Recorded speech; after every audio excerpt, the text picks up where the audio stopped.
مجھے ایک بڑا عجیب واقعہ یاد آ گیا اور وہ واقعہ بڑا حیرت انگیز ہے. وہ قربانی سے ریلیٹڈ نہیں ہے مگر اونٹ سے ریلیٹڈ ہے. ہم وہ کھارا در میں بسم اللہ مسجد والی گلی میں ہم رہتے تھے بلڈنگ میں. تو ہوا یہ تھا کہ ہماری بلڈنگ میں ہمارے کسی رشتہ دار کی شادی تھی اور ہم سب نے ہال میں جانا تھا یا بارات میں جانا تھا. تو ہمارے اس علاقے میں نا آپ کو پتا ہے سب ٹرانسپورٹ والے تھے جس کی اس زمانے میں ٹرانسپورٹیشن اونٹ گاڑی میں کافی ہوتی تھی. اونٹ گاڑیاں وہاں کافی جوڑیا بازار کی طرف جوڑیا بازار کی طرف اور اس پورے ایریا میں. تو ان کا کوئی اونٹ ہو گیا پاگل. اچھا اونٹ پاگل ہوتا ہے یہ پہلی بار پتا چلا کہ وہ کتنا خطرناک ہوتا ہے.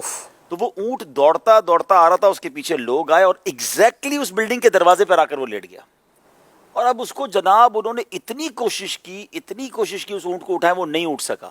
اچھا ہم سب نے بارات میں جانا ہے, پوری بلڈنگ کے سارے لوگ ہمارے خاندان والے اس بلڈنگ میں رہتے, سب تیار اور اونٹ دروازے پر ہے اور وہ خطرناک آوازیں نکال رہا ہے اور جو حیرت. اب بلیو کریں مفتی صاحب اتنی کوشش ہوئی, پھر آخر طے یہ ہوا کہ اس اونٹ کو ذبح کریں گے یہاں پر.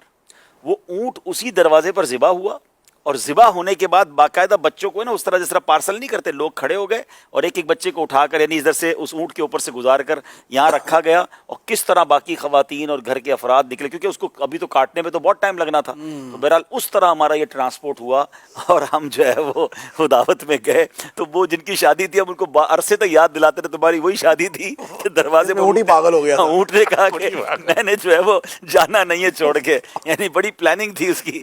بہرحال تو یہ ہو جاتا ہے زندگی میں. اچھا میں نے یہ دیکھا ہے کہ اچھا یہ ہوتا ہے کہ اس وقت بھی کچھ لوگوں کا دماغ کام کرتا ہے اور چیزوں کو سالو کر لیتے ہیں وہ لوگ. یعنی میں نے دیکھا ہے کہ اتنا ٹیمپرامنٹ ہوتا ہے. ایسا کئی بار زندگی میں ہوتا ہے کہ ہمیں بازو کا سولوشن نظر نہیں آ رہا ہوتا مگر کچھ سمجھدار لوگ ہوتے ہیں جو پینک ہونے کی بجائے اس کو سارٹ آؤٹ کرتے ہیں. لوگ جو ہے نا ایک تقسیم ہے, ہاں کچھ اپنی طاقت, انرجی اور صلاحیتیں یہ بڑا اچھا جواب کہا کرتا ہے پرابلم پر خرچ کرتے ہیں اور کچھ لوگ اپنی طاقت, انرجی اور صلاحیتیں پرابلم کے حل پر خرچ کرتے ہیں. 100% ایسا ہی ہے. انرجی ہمیشہ پرابلم کے حل کرنے پر خرچ کرنی چاہیے, نہ کہ پرابلم پر خرچ کرنی چاہیے.